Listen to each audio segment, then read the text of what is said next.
पाणी होऊ शकतं का त्याला? गनी बॅग टाकायच्या का? गनी बॅग का टाकायच्या? पळवाट आहे त्यालाही का नाही होऊ शकत मला सांगा ना. आपलं काय झालंय सिव्हिल इंजिनिअरिंगमध्ये? अरे ये नहीं हो सकता, ये करो. आमच्या साईट्सवरती for last 25-30 years what we do is, इथे असं बांधकाम करतो. म्हणजे इथे मला अर्धा इंचाचं पाणी हवं आहे ना, हे पाणी ज्या लेवलला येईपर्यंत इतकं मी बांधकाम करतो. मग हे बांधकाम कधी कधी, आणि ह्याचं जर अंतर मी कमी ठेवलं तर या बांधकामची उंची कमी होते. अक्षरशः 6-6 इंचाला बांधकाम करायचं आणि पाणी भरायचं. काहीही कॉस्ट वाढत नाही फार. आणि हे बांधकाम काढून टाकायचं. 4 इंचाच्या विटांचं आडवे लेंथ वाईज थर मारायचे, त्यात पाणी भरायचं आतमध्ये. का नाही होऊ शकत? आपण त्याला हेजियन क्लॉथ टाकतो किंवा कंतान टाकतो आणि त्या कंतानला सकाळी 9-10 वाजता ते ओलं करतो. 10 वाजता ओलं केलं की 11 वाजता ते सुकं होतं. परत दुपारी लंचच्या वेळेला आठवण होते, अरे कोणीतरी पाठव रे वरती, जा रे गोंद्या जा वरती पाणी होत. मग त्याला पाणी मारतो दुपारी 2 वाजता, ते 2:15 वाजता ड्राय होतं. दुपारच्या उन्हात ते काय राहत नाही. क्युरिंग आणि व्हॅक्युमिंग या 2 गोष्टी जर तुम्ही इमानीद्वारे केल्यात ना, तर वॉटरप्रूफिंगचा 90% सक्सेस तिथेच आहे. व्हॅक्यूम करा आणि मग ग्राउट करा. संपूर्ण स्लॅबला मुबलक सिमेंट नॉनस्टिक ॲडिटिव्ह पाजा, ती स्लॅबच वॉटरटाईट होते. एकदा केलेलं वॉटरप्रूफिंग कमीत कमी 10 वर्ष टिकलंच पाहिजे, नाहीतर काय अर्थ नाही. ह्याच्यात कुठलंही हायटेक आपण काय बोललोय का? We are talking of making the concrete watertight and not giving waterproofing. Waterproofing is extra, additional, surplus.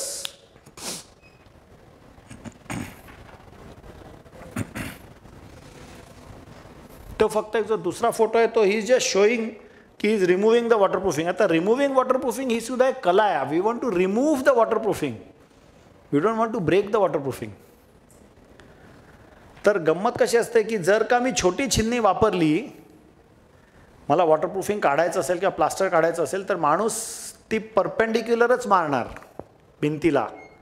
आणि जितका परपेंडिक्युलर मारेल तितका त्याचा डॅमेज ब्रिकवर्कला किंवा आतल्या कॉन्क्रीटला होणारच. तेच जर मी ॲट अन अँगल मारली तर it will remove by slicing. पण त्याच्याकरता छिन्नी लांब लागते, नाहीतर माझा हात सोलला जातो. म्हणजे जर का मी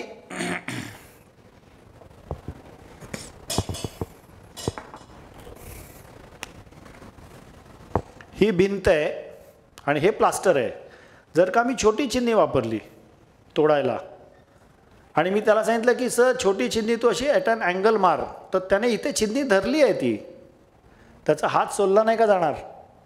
तीच जर छोट्या छिन्नीच्या ऐवजी त्याला मी सांगितलं की मोठी छिन्नी वापर तू, तर त्याने छिन्नी इथे धरली आहे, तो अँगलमध्ये छिन्नी धरू शकतो. त्यामुळे रिपेअर्सच्या कामावरच्या ज्या छिन्न्या असतात त्या स्पेशली बनवून घ्याव्यात. एक्स्ट्रा लॉंग 1 फुटाच्या असतात, 10 इंचाच्या असतात, 35 सेंटीच्या असतात. एक्स्ट्रा लॉंग हे कळलं, लॉजिक कळलं. नाहीतर तो हॉरिझॉन्टल इम्पॅक्ट देऊन इथे डॅमेज करतोच. वॉटरप्रूफिंग सुद्धा काढताना कधी कधी आपल्याला फक्त IPS काढायचं असतं, खालचं ब्रिकबॅट चांगलं असतं, काय प्रॉब्लेम नाही. We have to use extra long चिझल्स.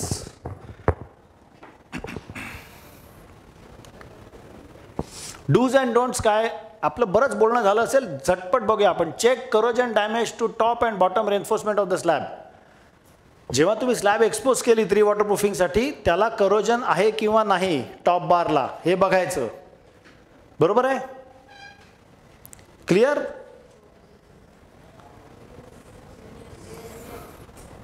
हे कळलं ना? कारण करोजन जर असेल आणि तुम्ही वरती रिवॉटरप्रूफिंग केलं तर ते टिकेल का? आतमध्ये फ्रॅक्चर झाल्यावर प्लास्टिक सर्जरी करून उपयोग काय? किंवा टाके घालून सुद्धा उपयोग नाही ना. तसं आहे ते. त्यामुळे करोजन रिपेअर टॉप रेन्फोर्समेंट झालेलं असेल तर ते रिपेअर करणं अत्यंत भाग आहे. Treat the slab for corrosion, observe cracks in slab and grout prior to brickbat. क्रॅकमध्ये क्रॅकिंग, स्लॅबमध्ये क्रॅकिंग झालेलं आहे, पर स्लॅबमध्ये क्रॅकिंग 3 प्रकारामुळे होऊ शकतं. हे काढू.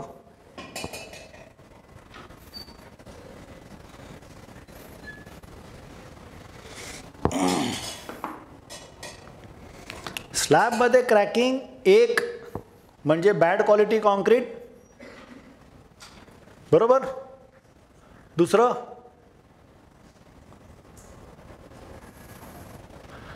काय कारण? हां, करोजन. नाही, क्रिंकेजमध्ये सगळं आलं, बॅड क्वालिटी कॉन्क्रीट आलं, व्हॉइड्स आलं, सगळं आलं. तिसरं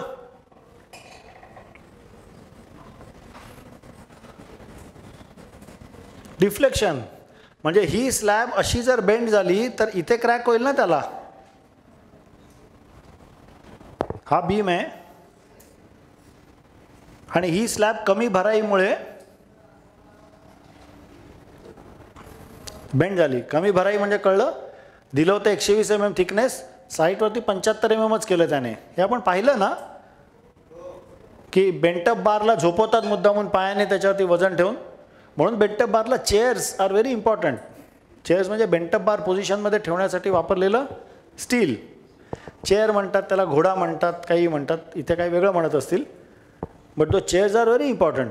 तर चेअर्स टाकलेल्या नसतील आणि त्याच्यामुळे जर बेंटअप बार झोपवले गँगवाल्याने आणि त्यामुळे भराई कमी झाली तरी क्रॅकिंग होऊ शकतं. तर हे क्रॅकिंग कशामुळे आहे ते अत्यंत observe cracks in slab and grout prior to brickbat. आता ग्राउटच का? जर का ह्या टाईपचं क्रॅकिंग असेल तर त्याला पहिलं स्ट्रेंथनिंग करायला लागेल खालून, कदाचित स्ट्रक्चरल ओव्हरले द्यायला लागेल. त्यामुळे ग्राउट म्हणण्यापेक्षा I should say treat the slab. कारण ग्राउटिंग किंवा फक्त पॅसिव्ह क्रॅक्सवरती ग्राउटिंग, ही ॲक्टिव्ह क्रॅक आहे, बरोबर ना. ही ॲक्टिव्ह क्रॅक आहे आणि structural crack, most structural cracks can be active. Check slab thickness and adequacy, हे check slab thickness and adequacy, बरोबर. फॉल्स मार्क आपण पाहिलं, ample curing by ponding method. Don'ts use crowbar, pickaxe, sledge hammer, jack hammer. High impact demolition tools कधीही वापरू नकात, बरोबर. पाहिलं आपण आत्ता. म्हणजे आपण तर छोट्या चिंधीने हलक्या हाताने काढायचं म्हणतोय. क्लिअर. सी, सगळ्यात एक विचार करा की आपलं रिपेअरचं फिलॉसॉफी काय आहे? जो अच्छा है उसे तोडना नहीं, जो बुरा है उसे छोडना नहीं. जर तुम्हाला क्रोबार म्हणजे पराई किंवा जॅक हॅमर जर वॉटरप्रूफिंग काढायला लागत असेल तर दॅट मीन्स किती सॉलिड मटेरियल तुम्ही काढताय. सो पहिलाच तुमची thought process you are going in the wrong direction. तुमको जाना है दिल्ली और तुम जा रहे हो चेन्नई, खत्म. Your failure is assured. जे प्लास्टर, कॉन्क्रीट, ब्रिकवर्क हाताच्या जोराने काढता येत नाही तिथे बऱ्याचदा कसं असतं की तुम्ही मग मेकॅनिकल ब्रेकिंग वापरता. बिकॉज हाताच्या हल्ली लेबर सगळे वडापाव खाऊन काय त्याच्यात ताकद नसते हल्लीच्या लेबरमध्ये आणि 2 तास काम करतात नंतर झोपायला जातात. सो पीपल यूज, पण जॅक हॅमर रस्ता तोडायला जे वापरतात ना ते compressor, that is a jack hammer. So you can't use sledge hammer. म्हणजे 5 पाऊंडाची स्लेज हॅमर तर 12 पाऊंडाची असते, पण 5 पाऊंडाची हॅमरसुद्धा नाही वापरायची. Nothing beyond 2 pound hammer in demolition. कारण कळलं याचं. Stack the material in one corner of the terrace. Don't, हे डोंट्समध्ये आहेत सगळं. Don't stack the material in one corner of the terrace, spread it out. का?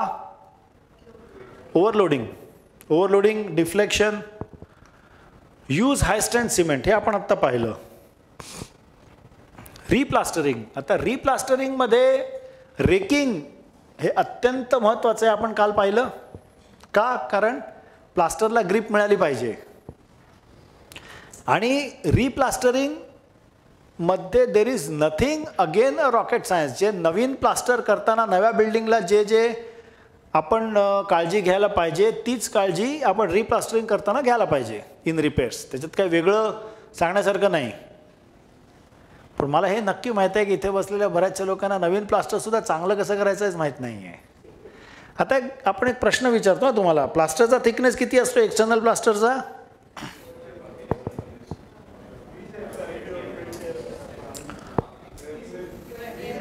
20 mm असतो, बरोबर. हे काढू. एक्सटर्नल प्लास्टरचा 20 mm असतो. आणखी काय उत्तर? 12 mm. आणि काय उत्तर? 25 mm. 12 mm. आपण एक्सटर्नल प्लास्टर अगदी इमाने इतबारे 6 मजली बिल्डिंगचं 25 mm असतं का खालपासून वरपर्यंत? कधीच नसतं.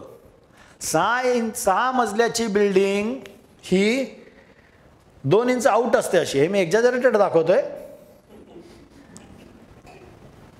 आपल्याकडे 100त 90 बिल्डिंगी लिनिंग टॉवर ऑफ पिसाच असतात.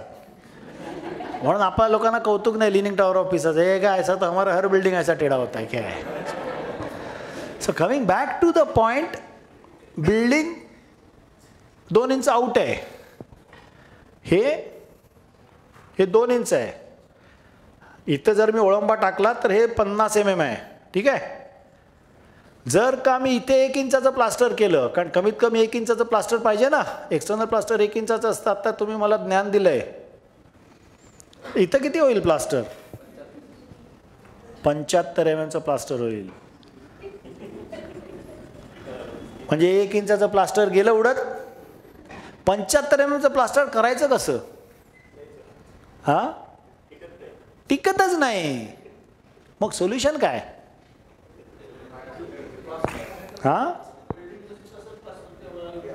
काय म्हणताय sir?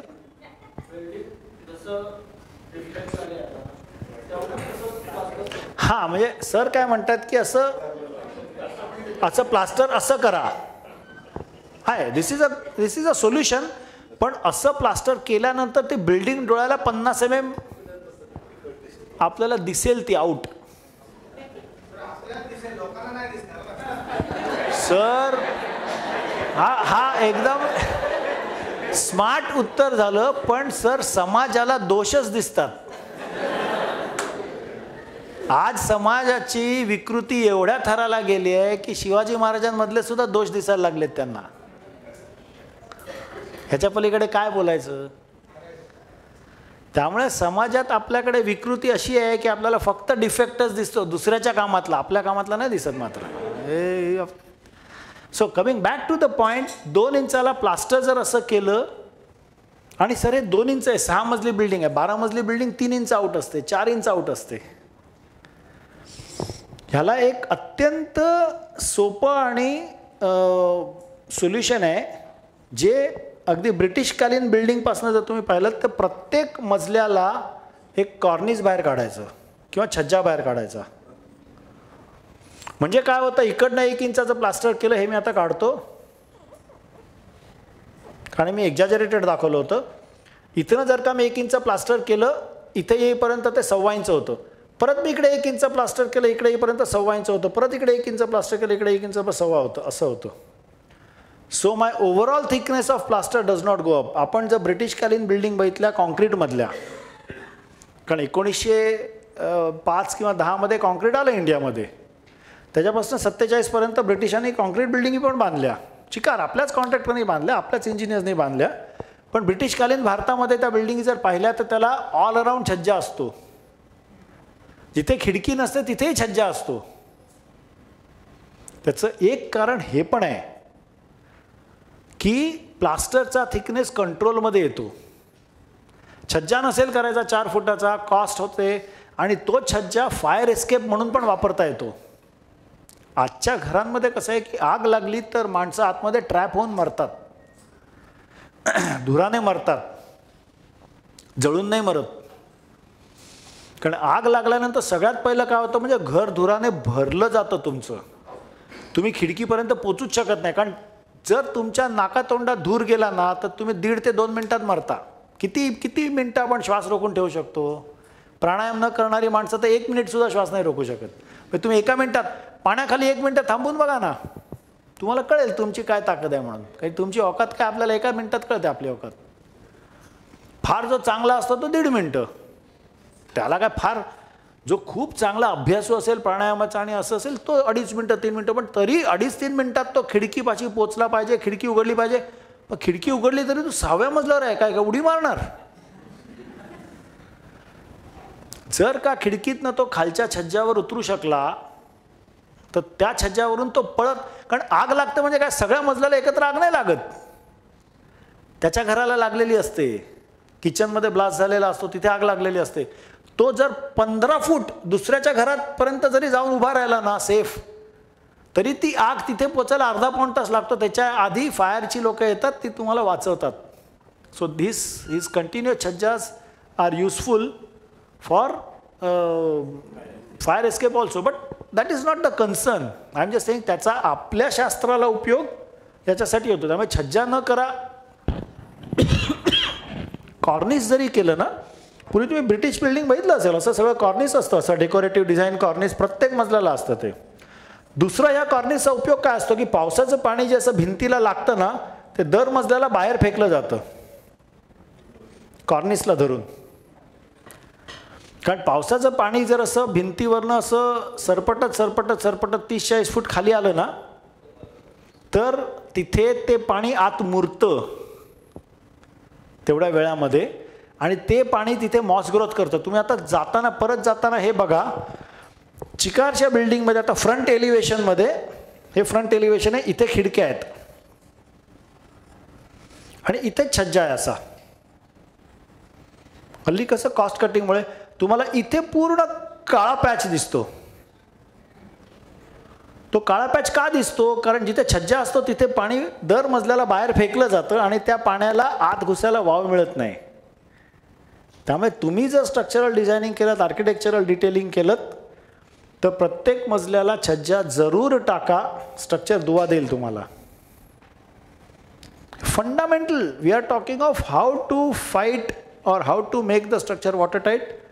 Basic principles fundamentally. External plaster 2 coat का असायला पाहिजे हे आपण पाहिलं. Because it must permit, it has to be one way. आतलं पाणी बाहेर आलंच पाहिजे, बाहेरचं पाणी आत गेलंच पाहिजे. हे आपण पाहिलं ना, 1:3, 1:4 2 याच्यामध्ये असतं आणि आतल्या याच्यामध्ये. पर एक प्रश्न मला सांगा की मी काल एक बोललो, कोणीच प्रश्न केला नाही की 2.36 mm पासिंग सीव पाहिजे फर्स्ट कोटला आणि सेकंड कोटला 1.18 mm पासिंग सीव पाहिजे. तुमच्यापैकी फारच थोड्या लोकांनी साईटवर काम केलेलं असेल.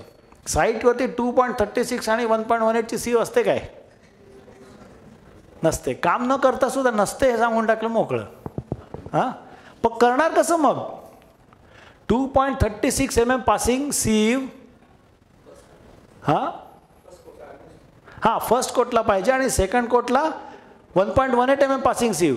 कशी करणार? साईटवरती जुगाड एकच सीव वापरतात. ती सीव तुम्ही हे बघितलं पण असेल, मी ते चित्र काढलं की तुम्ही म्हणाल हां हे बघितलंय असं. ती सीव आहे ना, ती सीव अशी ठेवतात, अशी. ही 6 mm असते. मग ती अशी केली की 2.36 mm सीव होते आणि ती अशी केली की 1.18 mm सीव होते. लॉजिकली बरोबर आहे ना? हे ओपनिंग 6 mm चं जेव्हा मी असं करतो तेव्हा त्याचं ॲपर्चर, कारण सँड ह्याच्यावर मी टाकली की ती खाली येते. तुम्ही बघा, त्या बाया असतात ना, त्या उभ्या असतात, त्या काय करतात, इथे एक दुसरी बाई सीव टाकते, सँड टाकते, ती खाली आली, एक बाई दुसरी फक्त थापीने अशी वरती ढकलत असते. का? कारण मॅक्सिमम पासिंग तुला शी हॅज टू एन्श्युअर. सो एकच जाळी 3 अँगलमध्ये 3 याचं काम करते. हे जुगाड, हा इंटेलिजन्स आपल्याकडे आहे. नाही, let us understand one thing, हा प्रॅक्टिकल जुगाड आहे. There is nothing wrong in this. जेव्हा 2.36 म्हणता तेव्हा जर 2.36 mm ची सीव तुम्ही दिलीत साईटवरती तर खूपच सुंदर, व्हाय नॉट. पण नसेल तर we are going closest to 2.36. जेव्हा आपल्याकडे एक लेबरला एवढा इंटेलिजन्स असतो तर इंजिनियरला केवढा इंटेलिजन्स असेल. तुमच्यापैकी किती लोक R&D मध्ये आहेत? आय एम नॉट एक्सपेक्टिंग की एकही हात वरती जाईल. किचनमध्ये R&D करता की नाही? किचनमध्ये R&D करतोच आपण, वेगवेगळ्या नवीन नवीन पदार्थ करून पाहतो. किंवा पुरुषांना गाडी चालवायची असते, मग ते मित्राची गाडी चालवतात. R&D चालूच असतं आपलं. रस्ता हा घेतला तर सकाळी बरोबर, संध्याकाळी रस्ता हा दुसरा घेतला तर बरोबर, हे R&D आपलं चालूच असतं. सिव्हिल इंजिनिअरिंगमध्ये R&D किती करतो आपण? करा. मला काल कोणीतरी विचारलं की सर ते नॅनो टेक्नॉलॉजीमध्ये हे ते, मी काल बोललो ना नॅनो टेक्नॉलॉजीचं मला काही माहिती नाही म्हणून. कारण अरे मी मॅक्रो प्रॉब्लेम्सच्या वरती नाही आलेलो अजून, मी नॅनो टेक्नॉलॉजीचं काय बघू? माझे आधी डे टू डे प्रॉब्लेम कॉन्क्रीटचे संपलेले नाही आहेत. Where am I going in nano technology? आपल्या देशात हा प्रॉब्लेम आहे. मंगळयान आपण पाठवू शकतो पण वॉटरटाईट बिल्डिंग नाही बांधू शकत. का नाही बांधू शकत? कारण त्याच्यावरती कोणी विचारच करत नाही. But yes, we have made a beginning. आपण आता सगळे त्याच्यावरती विचार करणार आहोत ह्याच्या पुढचे, आणि चांगले इंजिनियर्स प्रोड्यूस करणार आहोत. That's a commitment. हा,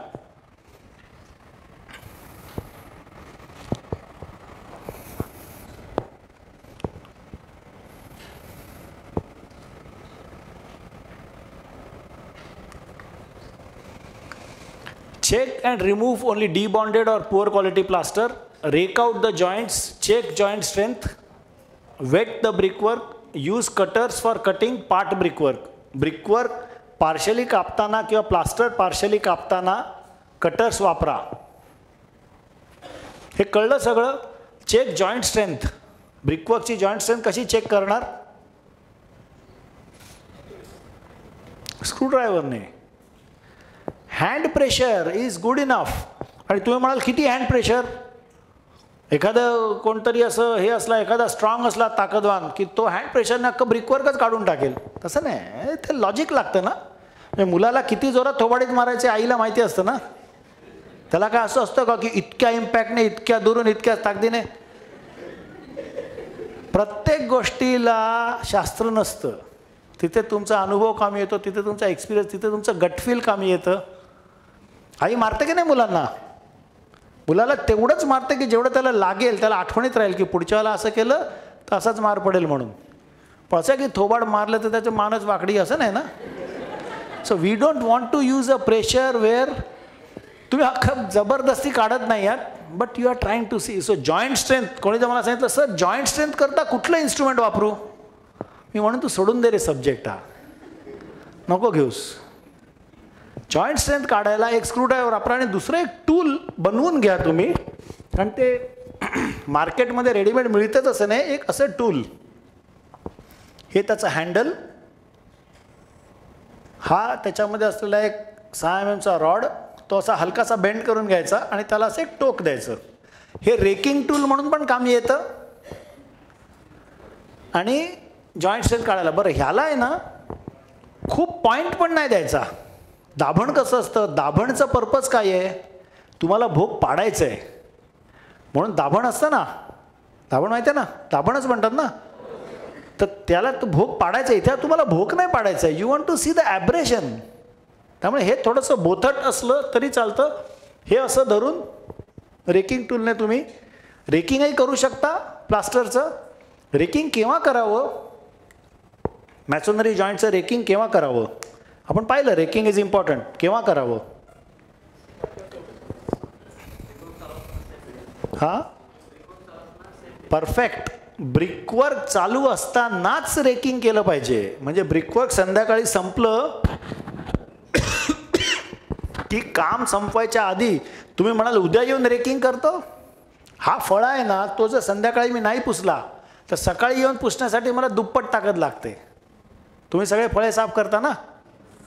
आणि ॲज अ प्रोफेशनल एथिक आपण केलेली चित्र ही आपणच साफ करावीत.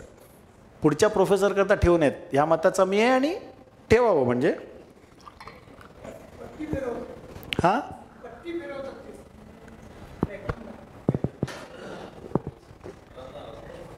सरी पळवाट झाली हो. मला एक सांगा ना,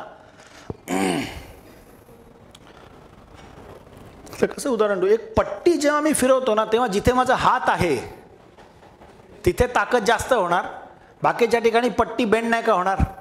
तिथे ताकद कमी होणार. जर मला हाताने संपूर्ण ह्या एंडपासून ह्या एंडपर्यंत फिरवायचंच आहे तर मग छोटं टूल घेऊन मी फिरवू ना. Why am I going in for shortcuts?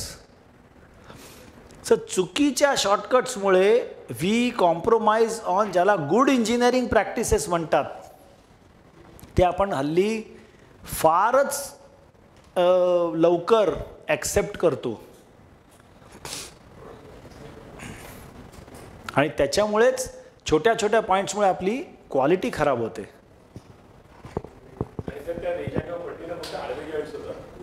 हां, उभे जॉईंट परत त्याने होत नाहीत.